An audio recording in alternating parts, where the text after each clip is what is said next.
Welcome to the Buddhist Boot Camp podcast.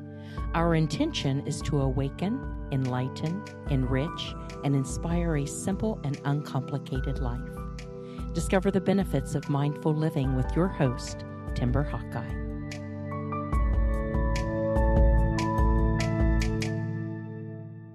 Many people have been reaching out to me lately because they feel discouraged or powerless to make a significant impact in the world.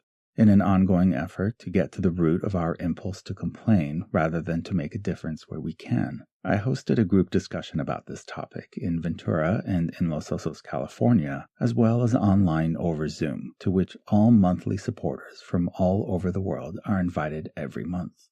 What I saw hiding behind people's feeling of helplessness is our collective addiction to more, which you've heard me talk about in different contexts, but never in how it relates to being of service. As a refresher, if you don't define what enough means to you, then you will never have it. This is true when people chase money, houses, cars, relationships, and so on, but it's apparently also true when we each gauge what a difference we can make. If we aren't saving lives or winning a Nobel Prize, we fall into the trap of thinking that we aren't doing enough. But again, it's all because we haven't defined what enough means to us, so as a result, we never get there.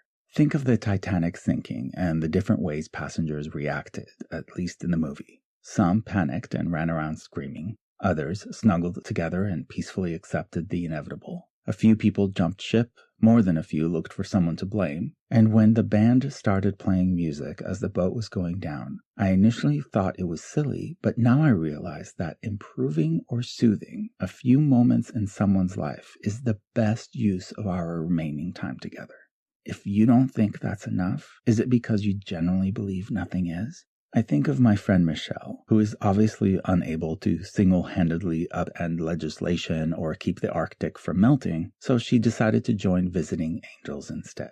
Visiting Angels is an organization that offers the elderly companionship and some assistance with non-medical tasks. Nothing Michelle does helps climate change or restores women's rights, but she does put a big smile on her clients' faces and she warms their hearts, which they would tell you makes a huge difference in their lives. In turn, her life is filled with purpose and an immediate sense of fulfillment. Another friend started offering free yoga classes at a local park.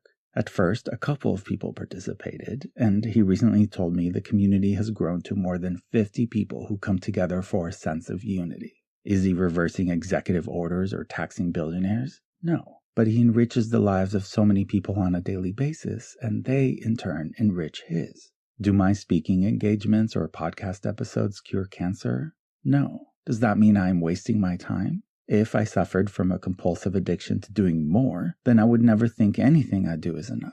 But if at least one person finds value in my persistent invitations to be a light in someone's life rather than one more person cursing the darkness, then imagine what an impact we can all make together every time you share these messages or the books. Heck, we can light up the whole world.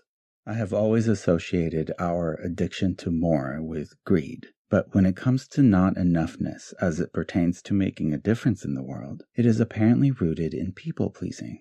I had no idea people-pleasing was as big of a problem as it is, nor did I expect it to be the reason so many of us feel helpless. Whenever I think to myself that what I'm doing isn't enough, I ask myself, according to whom? As in, who is the judge deeming how invaluable I am? It's not me. It's a voice inside of me. And it's a relentless bully constantly calling me worthless.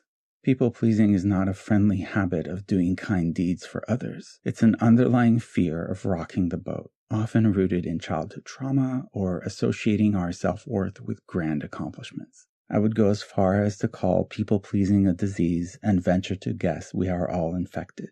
When I talk about making a big difference in our small worlds rather than trying to make a small difference in the big world, you can choose to read to the blind, to run errands for someone who can't, or to play cards with the elderly. My personal mantra is that you can't change the world in its entirety, but you can change someone's entire world. And that, my friends, is enough. If you find value in what I do, monthly contributors who show their support with $5 a month may not sound like much, but collectively, it makes a huge difference. Just visit BuddhistBootCamp.com/support and remember that you can't change the world in its entirety, but you can change someone's entire world.